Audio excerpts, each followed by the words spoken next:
Iran is running out of water. This is not a distant forecast or a hypothetical scenario. It is a present-day reality, unfolding across a nation of more than 88 million people. The crisis is quiet but relentless, a slow-motion disaster. It threatens the very foundations of Iranian society. It threatens the economy. It threatens national stability. While the world's attention is often fixed on Tehran's nuclear ambitions or its regional politics, a far more fundamental challenge is mounting from within. The wells are running dry, the rivers are disappearing, the land is sinking. This is the story of a modern nation facing an ancient problem, one that could redefine its future and send ripple effects far beyond its borders. A stark warning for a world grappling with the escalating impacts of a changing climate. The urgency cannot be overstated. Sanctions, political upheaval, external pressures. For a country that has endured these, the water crisis is uniquely insidious. It is a problem that cannot be solved by political rhetoric or military might. It seeps into every aspect of daily life, from the water flowing from a kitchen tap in Isfahan to the wheat growing in the fields of Khuzestan. The slow depletion of this essential resource is creating a landscape of deep anxiety and growing desperation. Food security, public health, social cohesion, national security. To grasp the magnitude of Iran's water crisis, one must first understand the profound role water has played in shaping its civilization. Iran is, by its very geography, an arid and semi-arid land. For millennia, survival and prosperity were defined by water. The ancient Persians were masters of water engineering, developing the ingenious system of qanats. Underground aqueducts channeled water from highland aquifers to lowland settlements. This innovation allowed cities and agriculture to flourish, creating oases of life in the desert. Water was the lifeblood of the Persian Empire, the foundation for its great cities, lush gardens, and enduring culture. This historical dependence makes the current crisis more poignant. Traditional wisdom of conserving every drop embedded in qanat design has been supplanted by a modern approach treating water as infinite. Cultural reverence for water has eroded under pressures of rapid industrialization and agricultural expansion. Ancient sustainable systems were replaced by short-term planning, leading to massive over-extraction that now threatens the country's future. Iran's climate places it in a precarious position. It receives less than a third of the world's average annual precipitation. Much of its landmass is desert with scorching summers and minimal rainfall. Scarcity demanded a delicate balance between human needs and environmental limits.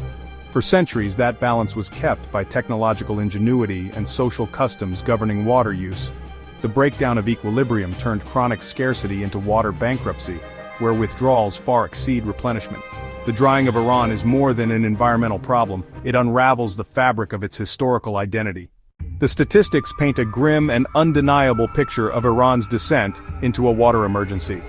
The data reveals a crisis accelerating at an alarming rate.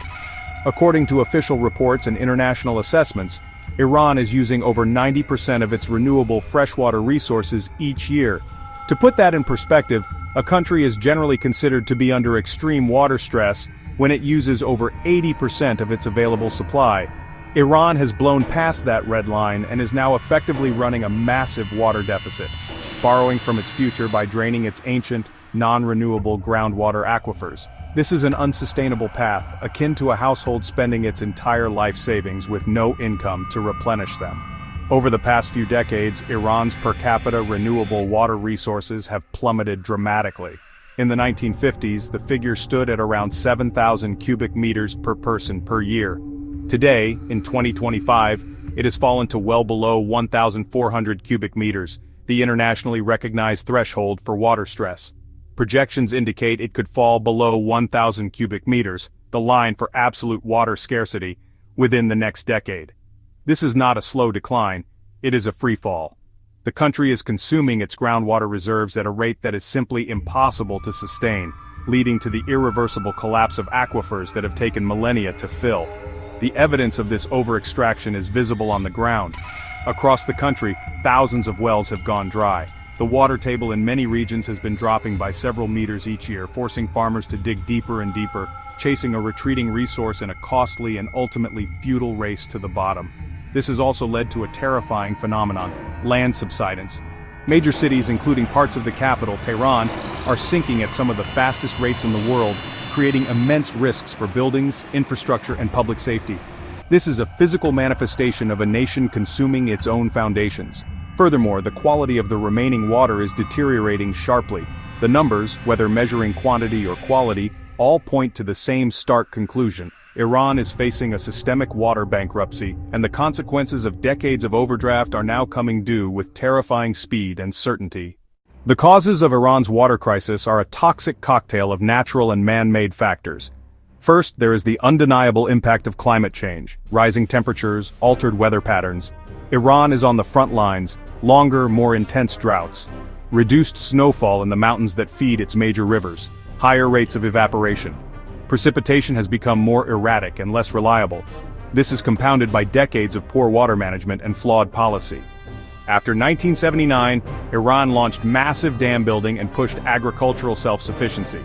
Thousands of dams, downstream ecosystems disrupted, silt trapped, heavy subsidies for water and energy encouraged wasteful consumption. It became cheaper to pump massive amounts of groundwater than to invest in efficient irrigation. Result, massive overextraction. The third and most significant driver is the agricultural sector.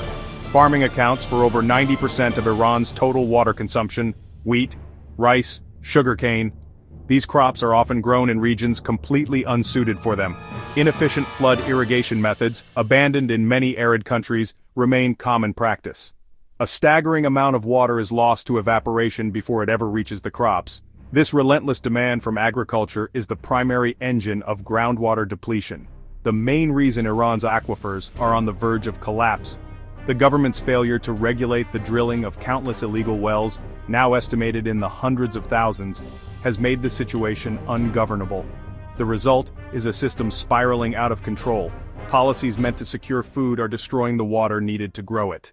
The physical evidence of Iran's water crisis is stark and heartbreaking, etched into the country's landscape. Perhaps the most iconic symbol of this catastrophe is Lake Urmia. Once the largest saltwater lake in the Middle East and a vibrant UNESCO biosphere reserve, after, it has become a ghost of its former self. Over the past 3 decades, the lake has shrunk to a fraction of its original size. One major cause was the damming of the rivers that fed it. Another was the relentless diversion of water for agriculture. What was once a shimmering expanse of turquoise water, a haven for migratory birds, a popular tourist destination, is now largely a vast white salt flat.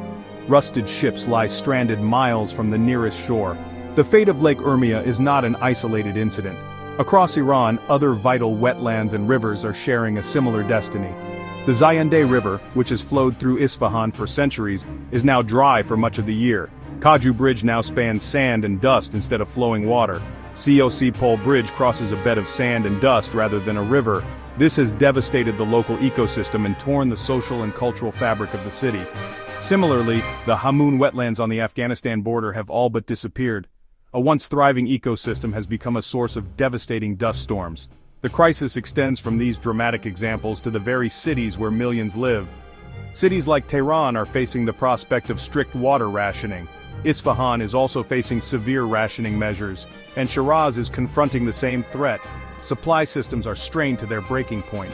Officials have openly warned the public to prepare for prolonged cuts. In smaller towns and villages, the situation is even more dire. Many rural communities have already lost their primary water sources. They are now dependent on irregular deliveries by tanker trucks. This widespread drying of the landscape has another dangerous consequence: desertification. As vegetation dies off and topsoil is eroded by wind, once productive land turns into desert. This process is swallowing up farmland and pastures. It exacerbates the dust and sandstorms that now plague many cities, posing serious public health risks.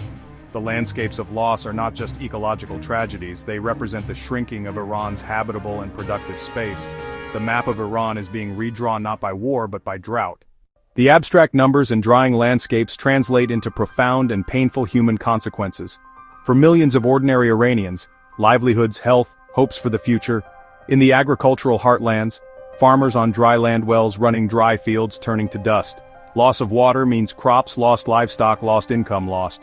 Economic devastation forces mass migration to crowded city outskirts, stressing cities. Desperation leads to conflict. Water pits province against province, village against village, neighbor against neighbor. Protests over water shortages, sometimes violent. Citizens in Khuzestan, citizens in Isfahan demanding action. These demonstrations cut across politics centered on the right to water. Water scarcity drives civil unrest. Scarcer water leads to falling quality. People drink contaminated water, cholera cases rise, dysentery spreads, dried lakebeds whip up dust storms, dust carries saline and toxins causing respiratory illness, eye infections, and other health problems. Groundwater pumping causes land to sink. Subsidence damages homes, cracks roads, ruptures gas pipelines, floods sewage systems. Deep insecurity and hopelessness spread. The social contract between state and citizens erodes. Lack of clean water undermines government legitimacy. Young, restive populations facing hardship see water scarcity as an added trigger. The human cost, erosion of stability, rising conflict, fading hope for a sustainable future. Iran's water emergency is not happening in a vacuum. It is a stark and advanced symptom of a much wider illness across the Middle East and North Africa, one of the most water-scarce regions on Earth. Countries from Morocco to Iraq face similar pressures. Jordan is consistently ranked as one of the most water-poor countries. Egypt faces an existential threat from the Grand Ethiopian Renaissance Dam on the Nile. Saudi Arabia has depleted most non-renewable aquifers after an agricultural boom. Iran's crisis is a chilling preview for its neighbors. The regional dimension is a geopolitical tinderbox. The Middle East's most important rivers, Tigris, Euphrates, Jordan, Iran shares water with neighbors like Afghanistan, Turkey, Iraq. Upstream damming and diversion will increase tensions. The Iran-Afghanistan dispute over the Helmand River is a prime example. What can be done? First, Iran and its neighbors must fundamentally reform their agricultural sectors, end wasteful flood irrigation, invest in drip irrigation which can cut water use by more than half, shift away from water-guzzling crops, price water realistically to incentivize conservation. Second, a massive public awareness campaign is needed to change cultural attitudes toward water consumption in cities and homes. Saving water must become a national priority, a collective effort essential for survival. Third, investing in modern infrastructure to fix leaky pipes, which can lose up to 30% of water, is critical. Ultimately, however, national solutions will not be enough. The scale of the crisis demands regional cooperation. This involves data sharing, joint investment in desalination, joint investment in water recycling technology, and diplomatic agreements that ensure equitable distribution. Iran's crisis is a wake-up call. It is a warning that the old ways of managing water are no longer viable in a hotter, drier world. The time to act is now. If Iran and its neighbors fail to address this looming catastrophe, they risk a future defined not by prosperity and peace but by thirst, conflict, and collapse.